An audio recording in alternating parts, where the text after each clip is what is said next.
On today's episode, we talk about heart, and I can't remember what else. I went blank.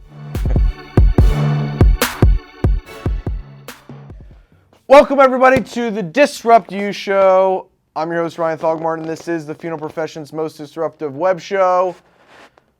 Episode 17.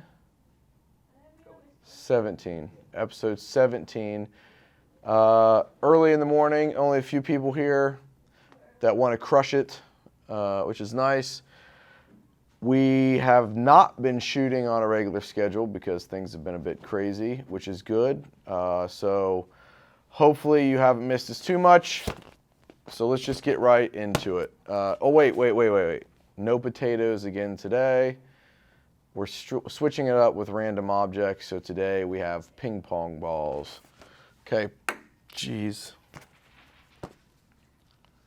I didn't even say pong me yet. Is that what I'm going to say? Ping me? Pong me? Social levels the playing field. Again, all these questions come from you submitting them and questions I get through email, conversations I have. So social levels the playing field. What this means is there's no barometer for call volume, how large your funeral home is. Social media opens the door for anybody to play in that arena. And through conversations with most of our clients are independently owned, family-owned funeral homes.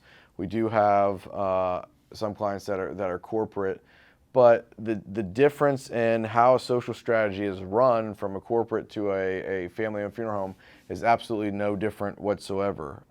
And social levels the playing field regardless of how much money you have, regardless of how many calls you traditionally do. Social opens the door for everybody to be on the same level. One conversation I had with an independent funeral home, very small, about 75 calls a year. They're in a town with a larger conglomerate that does about 250 calls a year.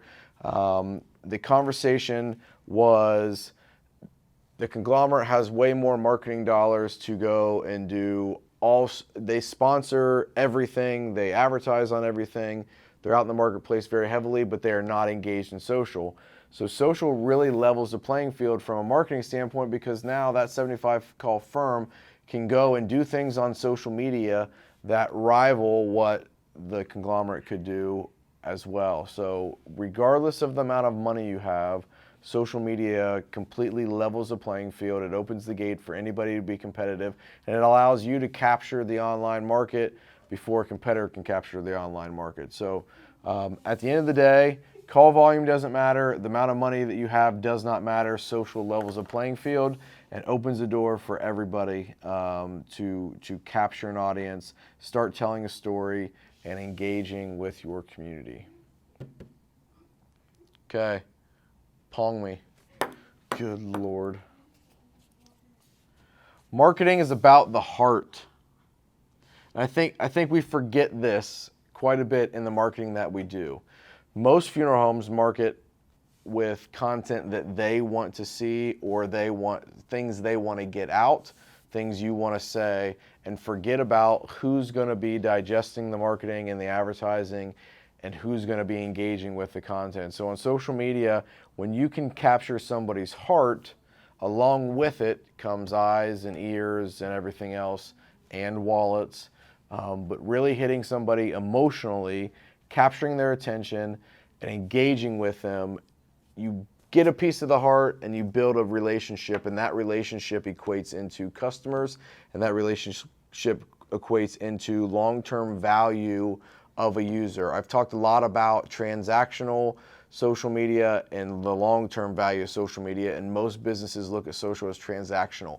I make a post, I get X, and it really doesn't work that way. Specifically with a funeral home, because you can't do a product sale, you can't do things that drive foot traffic. Unfortunately, somebody has to pass for you to get business. So when you capture somebody's heart here, it may be 5, 3, 7 years down the road before they need your service or are ready to pre-plan, but you've captured their heart, so you're going to get that business. And it's a long-term play that pays great dividends. But if you can capture the heart, you capture the eyeballs, you capture the ears. So the consumer will pay attention, they will listen, and they will watch if you can capture their heart and provide value. So marketing is about the heart and above. If you can capture the heart and above, you capture the wallet below.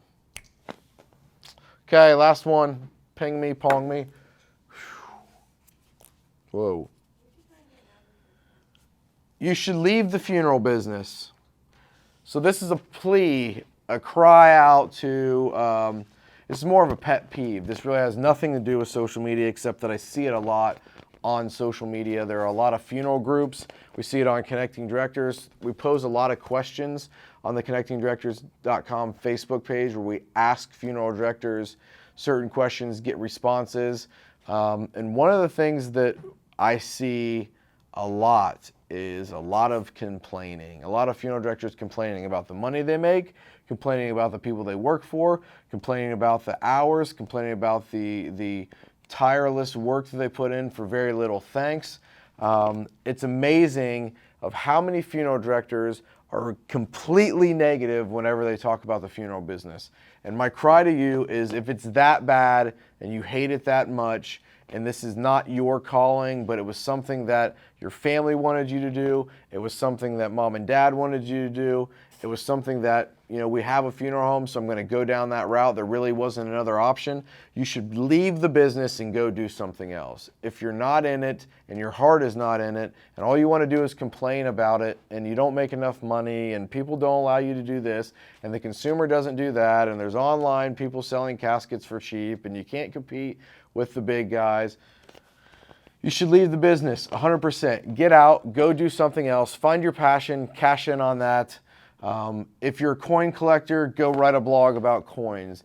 If you love shooting guns, go write a blog about shooting guns. You can make $50,000 a year doing something you love versus making $50,000 or more doing something you hate. You'll be far more happier doing what you love than making more money doing something that you hate. And so I really feel that there are a lot of funeral directors that are only in the business because by chance their family was in the business, so that's the path they chose, or they got into the business thinking it was something else, and that something else hasn't panned out. You should leave the business and go do something that makes you happy and stop complaining. There is absolutely zero value in sitting online, in forums, in groups, on discussion boards, in Facebook comments, complaining 100% of the time about how much you hate your job. There are so many funeral directors out there doing amazing things, really caring about their community, and their heart is 100% in it. They're called to the funeral profession. It's not something that they chose, and they believe that. Where on the flip side, there's a lot of funeral directors that are in the business for other reasons and they didn't pan out.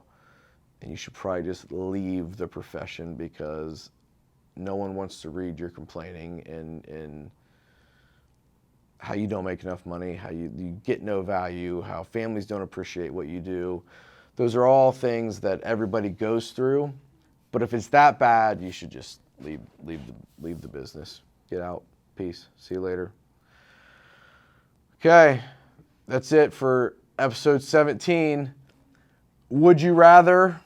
Question. Would you rather hear good news first or bad news first? Tell us in the comments below. Please subscribe. There are thousands of you that watch every episode that don't leave comments and don't subscribe. So if you watch this for 1 second, please comment below with something. If you don't agree with anything that I said, please comment below with that so we can have a conversation about it. If you are struggling with social media and want to know what to do, go to DISRUPtmedia.co, schedule a demo. We'd be happy to talk with you and walk you through our process and the value that we provide funeral homes. So until next time, keep disrupting.